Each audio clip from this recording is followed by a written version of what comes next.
Tous les fans de manga ont déjà vu cette image. Ici, on est dans les bas-fonds de l'horreur, les gars, dans le bizarre, dans le malsain absolu. Beaucoup d'entre vous auront reconnu Spiral de Junji Ito. Et à l'occasion de leur sortie en format poche, eh bien, j'ai relu Spiral. Et bordel, ça m'a mis dans le mal encore une fois. Je te résume, une forme ressemblante à une spirale hante une ville.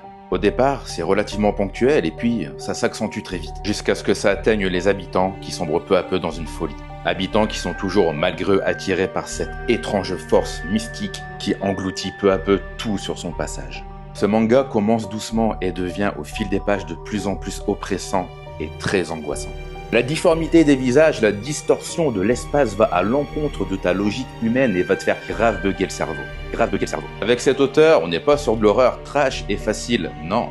Ici, on est plutôt sur de l'horreur qui joue sur tes sens, sur tes émotions profondes. Et tu rajoutes à ça un scénario bien glauque et tordu, et bien crois-moi que t'es parti pour y penser plusieurs jours après l'avoir lu. Et le pire, c'est que c'est tellement fort visuellement que ça devient addictif et fascinant.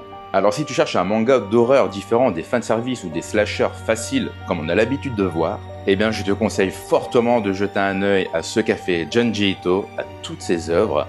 Mais attention, hein, je t'aurais prévenu. Eh les gars d'ailleurs, on est 4000. Ah bah merci. Ça fait plaisir. Le monde est vraiment perverti par la perversion.